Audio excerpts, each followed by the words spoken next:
Hi everyone, and welcome to Almost Cancelled. I'm Peter, and I'm joined with Matt Hey, what's up? and Alan. What's up, MFers? These two guys are going to talk about Game of Thrones Season 6, Episode 2. It's called Home. Full spoilers for the show, as always, and take it away, guys. So, some big stuff happened this week. Major stuff. The biggest of which we'll get to later. Yeah, It's a pretty obvious one, but we're we'll gonna get to bury the it. lead like they did Jon Snow in this episode, right? Yeah.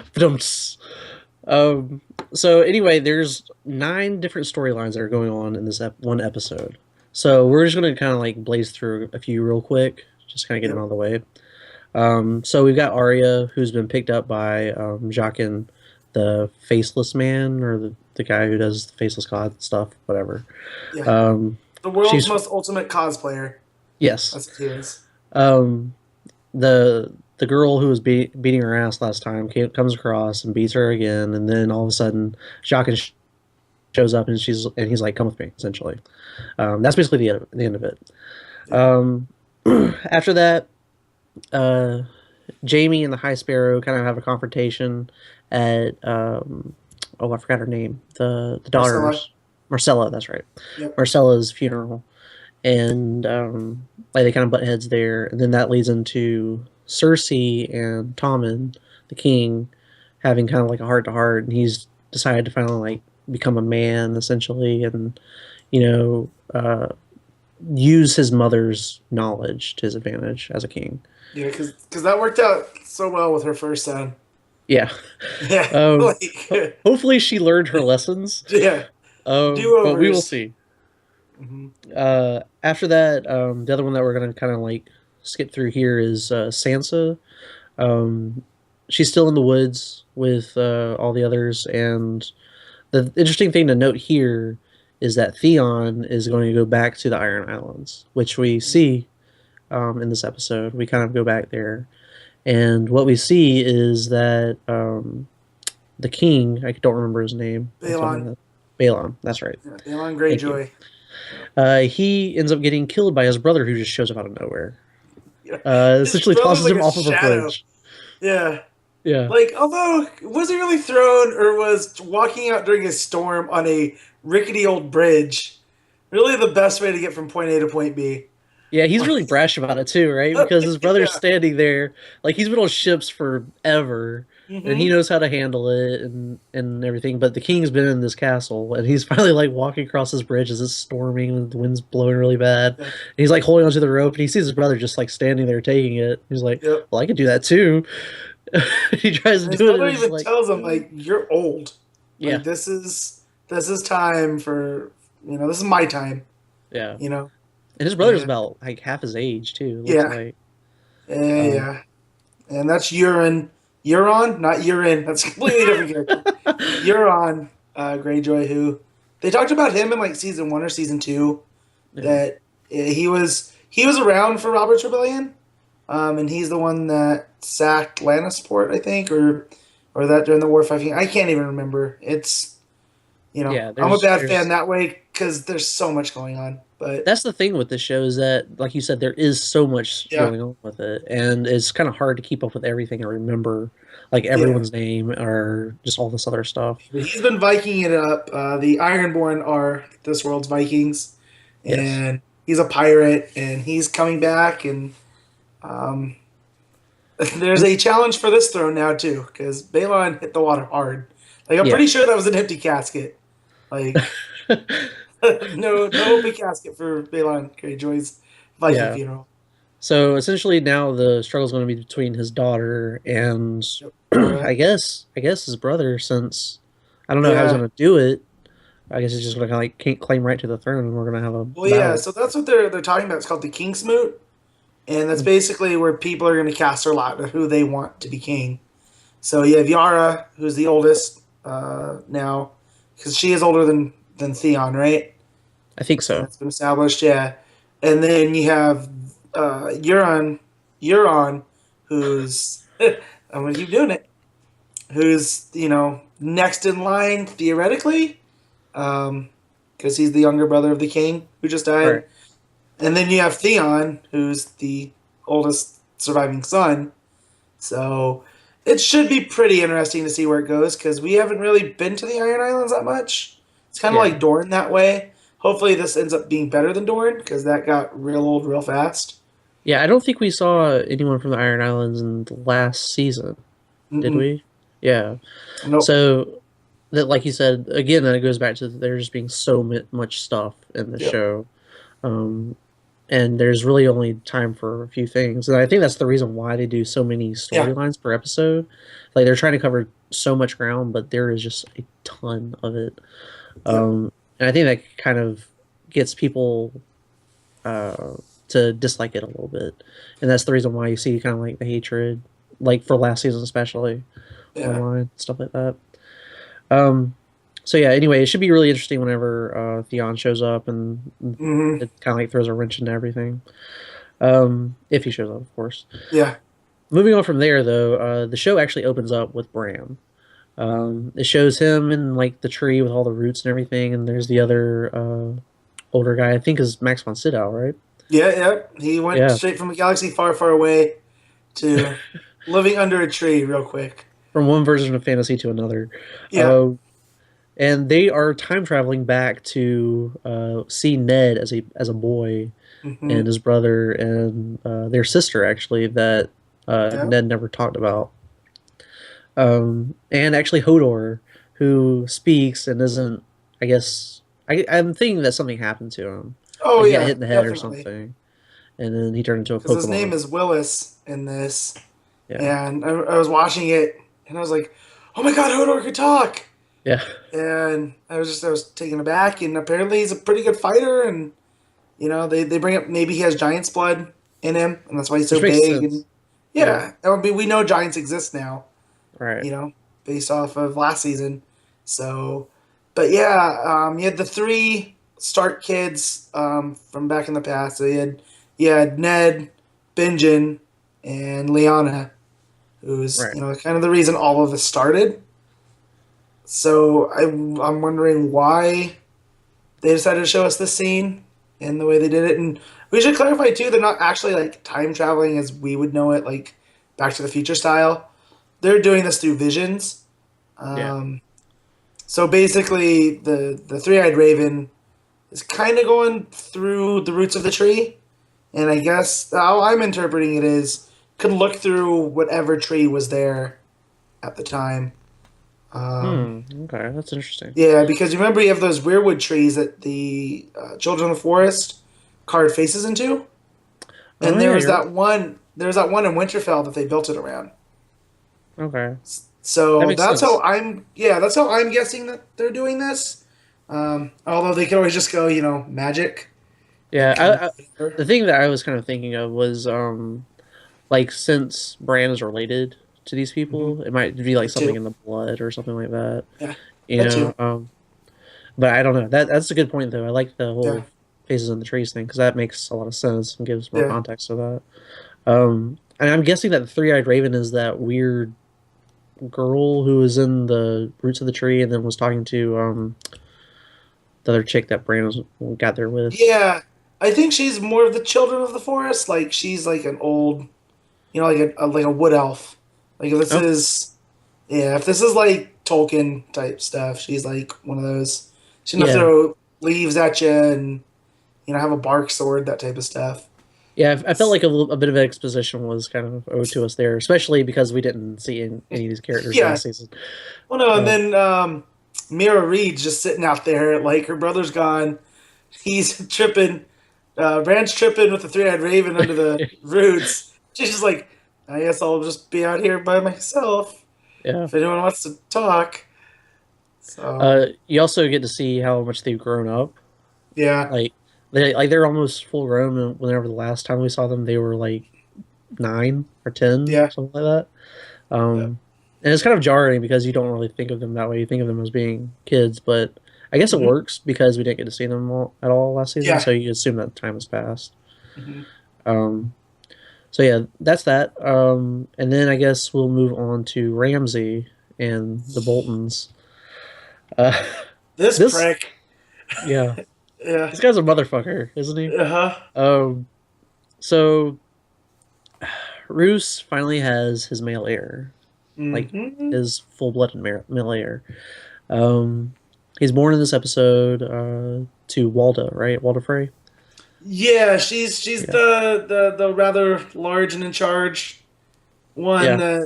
that Walter married him off to at the Red Wedding. She's like the typical gluttonous high society type Yeah, woman, yeah. I guess. Some Um, people might call her a grenade. Uh, yeah, if you're from on the Jersey Shore, you'd probably say that.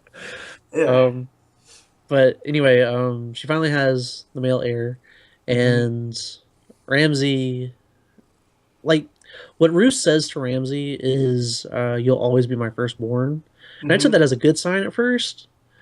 Um, and I guess after he stabs him, I was Yep. like, maybe that wasn't a good sign. Yeah. So here's the thing. They've mentioned that he's probably killed other heirs before, Mhm. right? And so if you're, this is the big mistake you made if you're Bruce. You don't dangle the gender like if this is a boy, and you mess up, you're not taking it over. Yeah. Also, he's like known to be so fucked up with Yeah, the like way he he is with everything. knows this. Like he scolded him last week where he said, "Had you not played your stupid games with the Stark girl, she'd still be here." Yeah. And so, And like, he knows his son's a nut job. Yeah, hey, look, you got a brother. Oh, what are you doing with that knife? I Which mean, they showed it. They shot that scene so masterful because you see the dagger tucked away in its sheath behind him mm, as he goes to hug his dad, like in congratulations. You're like, oh, that's not staying there for very long. yeah. Like at first, I thought that maybe Ramsey had been stabbed just because like the expressions on both of their Yeah, faces. Like his eyes are always like super wide anytime he's yeah, excited and everything. So I thought that maybe his dad had stabbed him because he now had a right. male heir. But I'm glad for the story's sake that it happened the other way. Because I do want to see Ramsey get fucked up by Theon real bad. Yeah, although this is a world where that tends not to happen. Yeah. But he's also like a powder keg with a trail and a fuse. Mm. So who knows what's going on with him? Because anything can happen at any time with Ramsey. Like I Yeah. didn't believe him when he said he could defeat Stannis with like 15 guys, and they waged like psychological guerrilla warfare Yeah. on And it him, worked. and it worked. So like you can't underestimate this dude because now he's like king in the north. Yep. You know. So Um, yeah, dude, making moves. so that basically takes care of that. Um, after which we go to Tyrion, and Tyrion finally enters the dragon's lair. And he's sober. Yes, he is He's sober. sober, luckily, this time. Yes. Although he did take a drink before he went down there. Well, yeah, I mean, he had to steel himself. I did love that line when they're up there and he says, um, I'm good he at two says, things. yeah, Yeah. but even before that, he's like, he makes short jokes, I make eunuch jokes. Yeah. That's how our relationship works, He's like, you know? I didn't make short Yeah, jokes. He's like, but yeah, you thought them. yeah. So I thought that, and then he said he's good at two things, drinking and knowing things, Yeah. which was like, that's classic Tyrion. But yeah, so he goes down there, and another masterfully shot scene, because, That was really right, tense. yeah. And you got to think Dinklage is acting against at best cardboard, you know. Yeah. So, but yeah, those dragons, man, they weren't happy at first. But then he starts speaking, and then everything's Hmm. fine. Yeah. That's such a great. I think that's a great summation of Tyrion's. Like Yep. he tames dragons just by talking, Hmm. and like these dragons have never seen him before. They don't know anything about him, Yep. but they end up trusting him. Yeah, And and that's kind of Tyrion's thing too, is that he's another one that gets underestimated, and he doesn't go in there forcefully, like you were saying. He just talks to them mm, and like dragon whispers them into being docile as well as much as dragon can be. yeah, So that's um, good for him. You know, yeah, he's got these two free dragons. And he's got to take out those harpies because we saw how they dealt with one dragon. And he dropped two napalm bombs. yeah. It's not gonna be good. Yeah.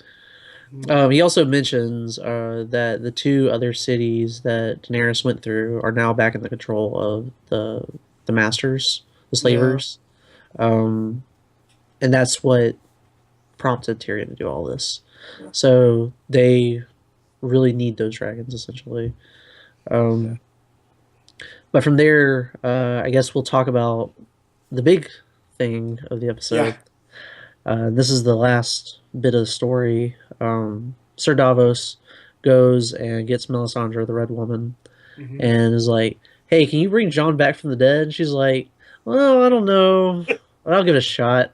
Yeah. Now this might not work, so don't quote me on it. But Yeah. if it does, I'm a genius. If not, we're out of luck. I do want to point out too that Mhm. um, it is kind of like what we were talking about. Melisandre, or talking about last week. Mhm. Melisandre is kind of like doubting her faith and all this stuff, and Yeah. um, what I'm hoping won't happen is that whenever she does see John uh, alive again, Mhm. which is the whole big thing. Spoiler alert. Yeah, there it Um, is. Well, we're so far beyond the wall. We're hanging out under the trunk with the yeah. three-eyed raven, so it's cool. Um, what I'm hoping won't happen is that whenever Melisandre sees him alive again, she kind of reverts back to being just crazy priestess lady. Well, I hope that when she sees him, she has like a holy shit that worked. Yeah. That's what I want out of her because she needs to be at a different place. But this happening went against what I thought they were gonna do. Hmm. So because like no one she didn't have to sacrifice herself. There wasn't like any burning of his body. She just kind of cleaned his wounds and said some magic words. And put her hands on him. Yeah. Yeah, Gave him a haircut. yeah, Um, but yeah, I kind of expected it, like, because they were just leaning on everyone too long, like watching everyone go out of the room and all this stuff. Oh, we should also mention too that at the beginning of the episode, yeah, uh, the other members of the Night's Watch get, I guess, arrested, yeah, because the wildlings come with yeah. the other guy. I can't remember his name. I think it was Ed. Ed, yeah, yeah. So you Yeah, had Ed who left last week. He snuck out through an exit. Said he's gonna look for backup. He's basically been John's ride or die guy yeah, since the beginning. I think he was in the party that when they went out looking for Benjen yes, early on, and so he comes back and he's got Torin or Tormund and riding with him and the giant, yeah. and you don't fire a crossbow at a giant. I think they all learned that lesson. Yeah, which it reminded me of the Hulk in the Avengers Yeah, when he smashes Loki yeah. because it was just so Except effortless. there was a lot more blood this time. Oh yeah, yeah, yeah. I mean, this is it's ATV, it's HBO. Yeah. So, but Um. yeah, so that was a really cool scene because for once again we have hope in this Yeah. world because the cavalry comes in and there's like peace between the wildlings and the Night's Watch, which I thought was a really good. It was a really good point where he said, the Night's Watch have watched over the wall, kept the wildlings on the other side, and then Tormund comes out and says, "Yeah, until you were the leader, Yeah. and now look, times are changing," and that's kind of the theme of this entire episode. Yeah. You Like know? you get more hope, I think, in this episode. Yeah, Because things seem to be going in a good direction overall. unless you're Bruce Bolton, then Yeah. it's circling the drain. That's true. But yeah, I do think that this episode is going in a happier direction. Hmm. Especially with John waking up at the very end. Yeah, Um, I think I'll be interested to see how he's affected hmm, next episode, because I'm sure that that'll be like the first the first storyline that they'll have yeah, in the next episode. Um, and to see if maybe his beliefs change or if he yeah. feels more like following Melisandre's lead. Because I feel like this is something that could possibly sway him and make him fall under her spell. Um, See, I'm looking at it more that he's kind of been released from his vows in the Night's Watch, mm, although he could still be their Lord Commander. I just don't think he'll be one of them per se. I mean, his hair was cut, and he's basically gonna be a new person. And she saw him in the flames, leading on that attack on the Bolton forces Right. at Winterfell. So I think this is gonna be a much more proactive John. Yeah. You know? I kind of think that he's gonna essentially end the Night's Watch, or Yeah. I don't want to say end it because there's all the White Walkers still up there that Yeah. he knows about. But I think that he's going to kind of like reorganize it to where it's more of a military force, and they'll go with the wildlings Yep. to reclaim. He's reforming it. He's making Yes. it like as it should have been, which I think was George R. R. Martin in the books and stuff. Like, it was a very corrupt group to begin with because it was made up of mostly thieves, and this is their last shot. Right. So it's kind of like the Pony Express. If you die, so what? Like, who's gonna miss you? Yeah. And I think now it's gonna be like a more legit, like, we are the Watchers on the Wall, Yeah. legit, and they're kind of gonna be like when I talk to other people about it, it's kind of like a Justice League or an Avengers in Westeros. Like, they're the last line of defense. Or Yeah. the first line, depending on your perspective. But yeah, so And I theorize that it's going to be comprised mostly of wildlings because they know Yeah. the North. yeah, So I think it's going to be really interesting once everything gets settled, and then finally the White Walkers will show up, because that's obviously what's going to happen. Like, That's- things are going to well, get kind of okay, and then all of a sudden there's just this zombie horde that comes. well, that's the whole in. thing. It's like, oh yeah, you guys are fighting over this throne way down south, but the real threat's coming, and The winter is the only coming. person that really knew about it got stabbed in the back by his brothers. His winter So- still not fucking came. No. They've been saying that since season 1. Yeah, but but you gotta think too, Pete. That's the Stark family words. So winter's always been coming. It's the story of the grasshopper and the ant. Be prepared for when bad stuff happens, because if you're not, it's gonna be even worse. And so This is winter was always gonna come. That's it. this is worse than the fucking X-Files teasing aliens for 9 years. And then when X Files came back, wasn't it past the year they were supposed to be there? Yeah, and then they ended it with another cliffhanger of things might happen in the future. Fuck you, X-Files. But no, like, and that's the whole thing. Nobody really believes that the White Walkers are coming because they've been kind of lost to legend, and because it's been for so long. So when they do show up, it's gonna be a surprise. Yeah. I'm interested to see what the state of things will be when that happens, though. Like, the whole thing with Ramsay and John has got to be resolved by the end of the season, I would imagine. Yep. And then I'm just looking forward to cutting down on storylines. Yeah. That's the good thing about all the killing that happens. Is That's like true. we get kind of narrower as far as that goes. Well, I like too that they weave it together like a rope, where you have all these threads, and then they'll eventually. Like, Sansa's heading to the wall, Randy's heading to the wall, John's at the wall. hmm So those storylines are going to line up. Whatever's happening in the Iron Islands will stand on its own, but Daenerys has to end up back with her crew, right? She's close over there. Yeah. So all these things, I think, by the time episode 9, which is always the Hammer episode that all the big stuff happens in, hmm I'm pretty sure we'll be down to like 4 stories. I'm hoping so, because Yeah. it really needs to close that gap. Yep. But yeah, that's pretty much it for Game of Thrones, episode 2. That's my cue. So, it is your cue. It is, and just remember, what is dead may never die. What is dead may never die. That's right. You got to say it back. Those are the rules. Yep. It's like a head nod in Japan. So, we're talking about zombies then. What is Essentially. dead, zombies die? They haven't shown up Yeah. this season in 2 episodes in. Like, we haven't seen them for 4 now. So Oh, but there was zombies. Oh, yeah, They're just really, coming. really cold They're, zombies. yeah. okay. They hit a snag. It's kind of hard for them to cross water. So Yep, sounds about right. Okay, so that's Game of Thrones for this week. Let us know what you thought of the episode down in the comments below. Like and subscribe and all that jazz. Thanks for watching, guys. We'll see you next time.